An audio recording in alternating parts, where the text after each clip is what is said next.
Bismillahirrahmanirrahim. Alhamdulillah, hamdan wa syukran lillah, asyhadu an la ilaha illallah, asyhadu anna Muhammadan abduhu wa rasuluh. Amma ba'd. Baik, bagaimana kabarnya?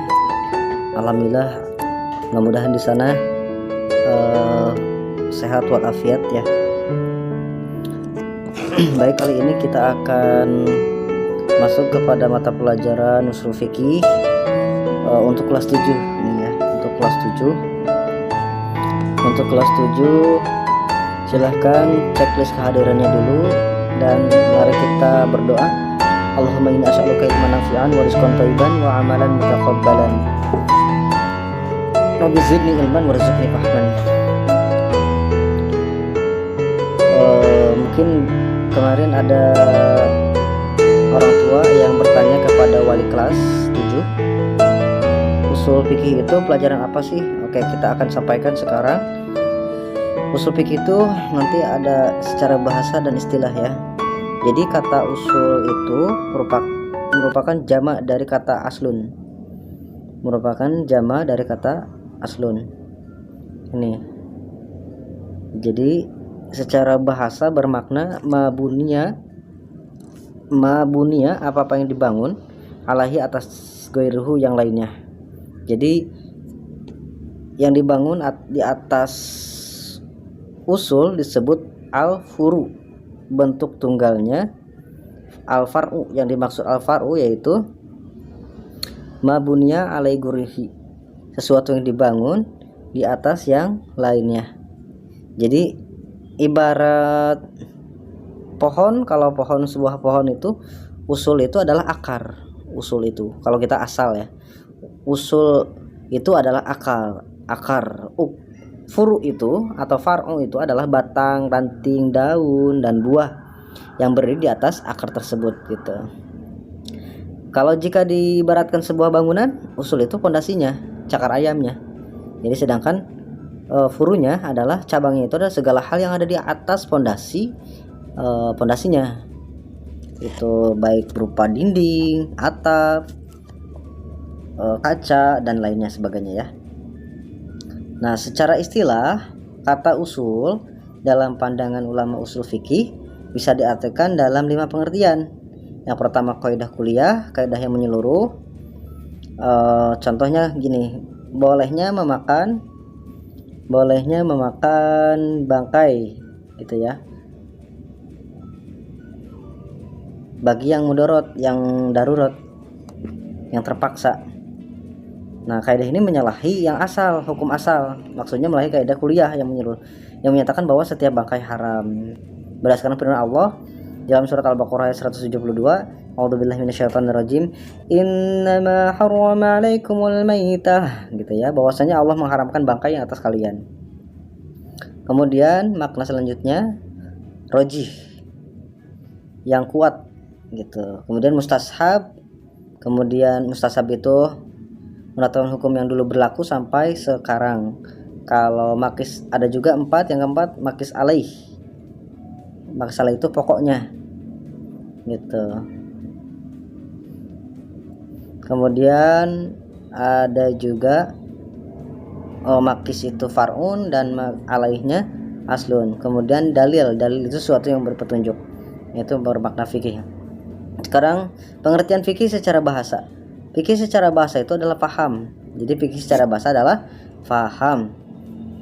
Ini tertuang di dalam Quran, firman Allah Subhanahu wa taala tentang cerita Musa ya, tentang kisah Musa.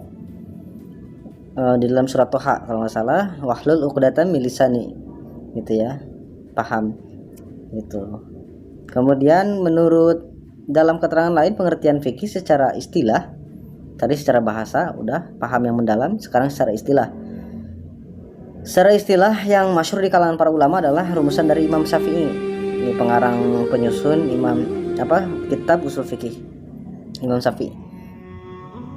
Menurut beliau, pengertian fikih secara istilah ilmu bil ahkami, tentang hukum-hukum syariah, aturan Allah, syariah itu al-amaliyah, perbuatan, al-muktasab, yang diperoleh dengan usaha, min adilati, dari dalil-dalil tafsiliyah yang terperinci. Itu pengertian fikih secara istilah menurut Imam Syafi'i. Dalam pengertian tersebut ada beberapa istilah yang juga perlu dijelaskan lebih lanjut, yaitu ilmu, hukum, syara, amaliyah, al-muktasyab, dan dalil tafsili. Gitu. Jadi ilmu, kita sudah tahu ilmu itu kan pengetahuan ya secara umum yang mencakup yakin dan sangkaan. Sangkaan ini kan ada dua. Sangkaan itu kan zon ya. Zon itu kan terbagi dua, ada su'udzon, ada husnudzon. Su'udzon buruk sangka, husnudzon baik sangka gitu. Kalau dalam ilmu usul fikih itu zon itu dugaan yang kuat. Oke. Jadi selanjutnya hukum. Hukum itu kan tuntutan yang bersumber dari Allah, itu namanya hukum. Hukum itu tuntutan yang bersumber dari Allah, itu hukum. Kemudian syara, apa sih itu syara? Syara itu adalah aturan Allah yang berkaitan dengan perbuatan para mukallaf. Para mukallaf itu adalah hamba Allah yang sudah mumayyiz, yang sudah balik, yang terkena beban hukum ya. Itu namanya mukallaf, bukan mukanya di elaf ya. Maaf. Dengan demikian, fikih tidak membahas hukum di luar syara. Kemudian ada amaliyah. Amaliyah itu kan perbuatan ya, berkaitan dengan amalan atau perbuatan hati seperti niat atau aktivitas manusia, itu amaliyah. Seperti sholat, membaca dan sebagainya ya. Nah, kemudian muktasab. Muktasab itu apa? Nah, ini istilah-istilah ini harus diketahui oleh semuanya agar tidak keliru atau tidak bingung nanti mempelajari ilmu usul fikih. Maksudnya adalah hasil memperoleh muktasab itu adalah hasil memperolehnya dilakukan dengan penelitian dan ijtihad gitu ya. Selanjutnya sekarang pengertian usul fikih dilihat dari aspek istilah nih ya. Sekarang pengertian usul fikih secara istilah yaitu al-qawaidu. Qawaidu itu kaidah, teori-teori alati yang yatawassalu, yang dapat mengantarkan, yang menghubungkan biha untuk menyimpul biha kepadanya, kepada fikih maksudnya, kepada pemahaman, pemahaman hukum, ila istimbat untuk menetapkan al-ahkam tuh, hukum-hukum, menetapkan hukum-hukum syar'iyah, syariat Allah, al-far'iyah yang cabang. Jadi usul fikih itu secara istilah adalah kaidah-kaidah yang dapat mengantarkan untuk menyimpulkan hukum-hukum syar'i yang cabang. Jadi sudah jelas sekarang usul fikih itu apa? Usul fikih itu adalah kaidah-kaidah yang dapat mengantarkan untuk menyimpulkan hukum-hukum syar'i yang cabang. Dalam definisi lain disebutkan ilmu usul fikih secara istilah adalah huwa al-ilmu, adalah ilmu bil qawaid tentang hukum-hukum wal adillati dan dalil-dalil al-ijmaliyah yang global, yang ijmal, yang garis besar, alati yang yatawassalu yang mengantarkan atau yang menjadi perantara biha padanya ila istimbati kepada pengambilan hukum, istimbat hukum, al fikih tuh, untuk menyimpulkan hukum. Jadi kaidah teori untuk menyimpulkan hukum namanya usul fikih gitu ya. Hanya teori saja. Kalau fikihnya itu tentang tata cara pelaksanaannya, kaifiyahnya. Salat itu gerakannya gimana, itu fikih ranahnya. Kalau hukumnya salat ini, salat 5 waktu hukumnya wajib, itu udah pasti ya. Salat ini hukumnya sunnah atau mubah kayak gitu ya. Itu teorinya ranah usul fikih. Sudah dapat dipahami? Oke, kita lanjut kalau sudah paham. Kemudian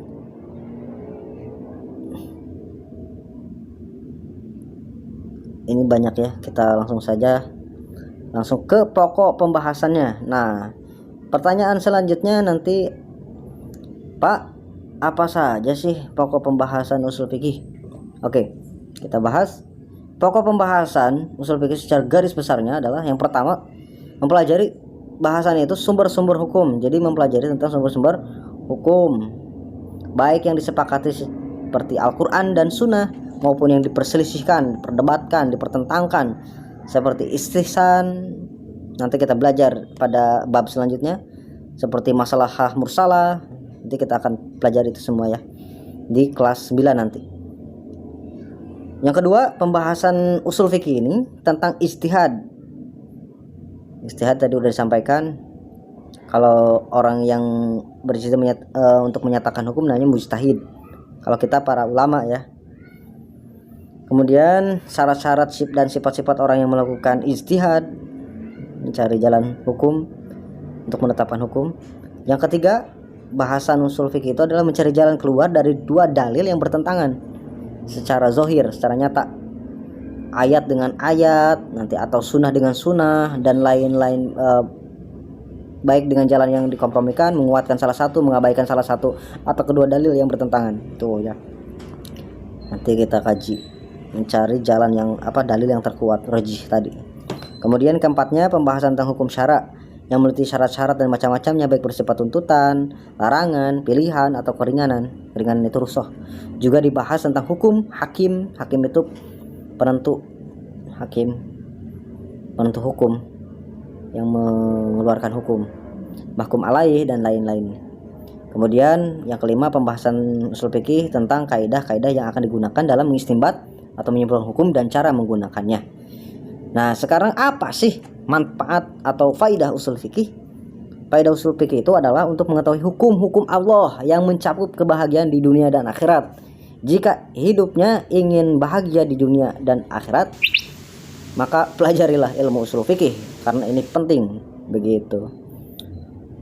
Usul fikih merupakan ilmu yang memiliki nilai yang mulia, sangat penting dan faedahnya berlimpah, begitu ya.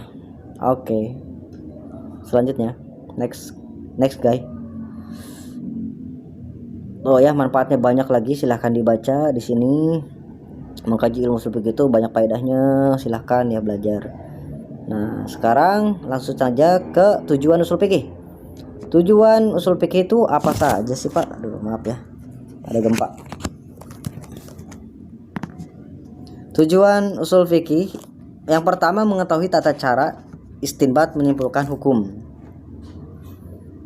Nah, bagi perbuatan mukallaf, tadi udah dijelaskan, mukallaf yang diambil dari sumber-sumber syariat, aturan Allah melalui perantara pembahasan usul fikih dan penerapan kaidah-kaidahnya terhadap nas-nas Al-Quran dan Sunnah, maka akan sampai kepada pengetahuan tentang hukum-hukum syar'i yang ditunjukkannya. Yang kedua, mengetahui tata cara memperoleh hukum, maksudnya mengetahui metode istidlal, tingkatan, dan syarat-syaratnya, seperti membawa yang mutlak kepada muqayyad, menghususkan yang umum, mengetahui tarjih, mencari yang terkuat ketika terjadi ta'adud, pertentangan, dan sebagainya.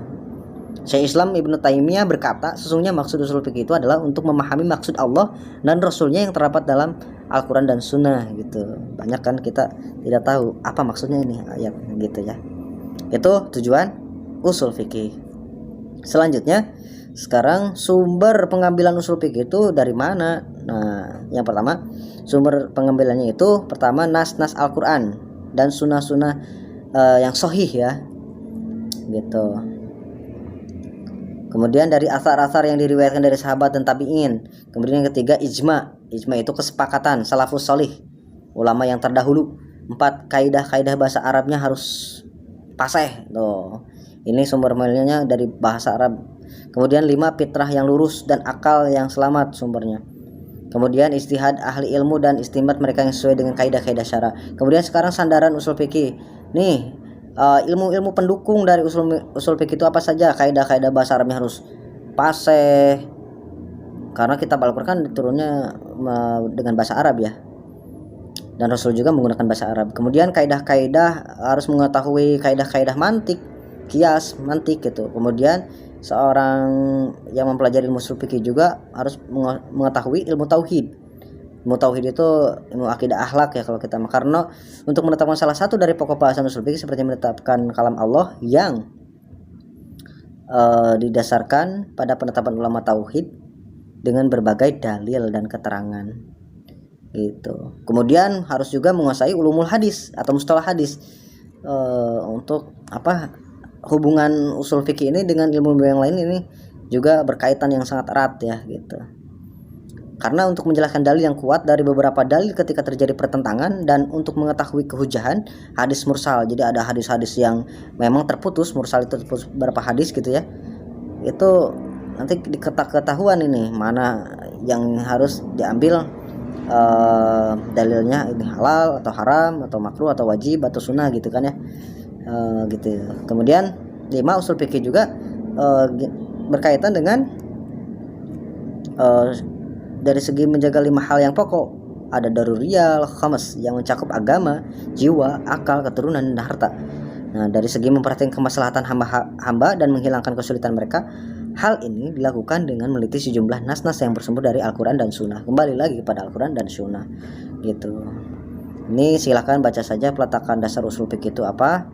Jadi mayoritas para ulama sepakat bahwa Imam Muhammad bin Idris Asy-Syafi'i adalah orang yang pertama menyusun ilmu usul fikih. Jadi pertanyaannya, siapakah orang yang pertama yang menyusun ilmu usul fikih? Yaitu Muhammad bin Idris Asy-Syafi'i atau dikenal Imam Syafi'i. Beliau, baca saja ya biografi tentang Muhammad bin Idris Asy-Syafi'i. Beliau hafal 30 juz dan ratusan ribu hadis dan ilmu-ilmu yang lainnya. Syair-syairnya juga mantap. Oke.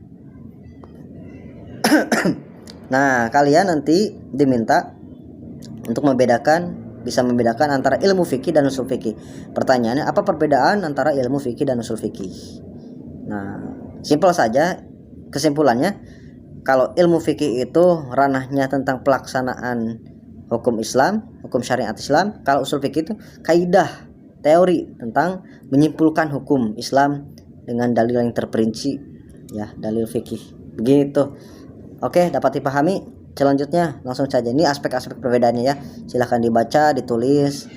Nanti ada LKS, lembar kerja siswa, saya kasihkan. Nanti kalian tinggal jawab. Nah, oke, selanjutnya yang terakhir, hukum mempelajari usul fikih itu ada 2. Yang pertama wajib ain. Wajib ain itu kewajiban individu ya, bagi setiap orang yang memiliki kemampuan. Nah, jadi ini ada, kalau ingin memiliki kemampuan yang untuk mengetahui hukum syara berdasarkan penelitian gitu ya, dan istidlal, pengambilan dalil. Ada juga hukumnya wajib kifayah, ini bisa diwakili ini ya, wajib kifayah ini bisa diwakili. Jadi orang yang tidak mempelajari juga tidak kena dosa begitu. Dapat dipahami? Silahkan, kalau ada pertanyaan silahkan tulis di komentar, dan jangan lupa like, share, and subrek. Oke. Channel MTS Persatuan Islam 1 Bogor. Baik, itu saja yang dapat disampaikan. Mudah-mudahan ada manfaat dan gunanya. Akhirul kalam, Rabbana atina fid dunya hasanah wa fil akhirati hasanah wa qina adzabannar. Wassalamualaikum warahmatullahi wabarakatuh. Sukses selalu.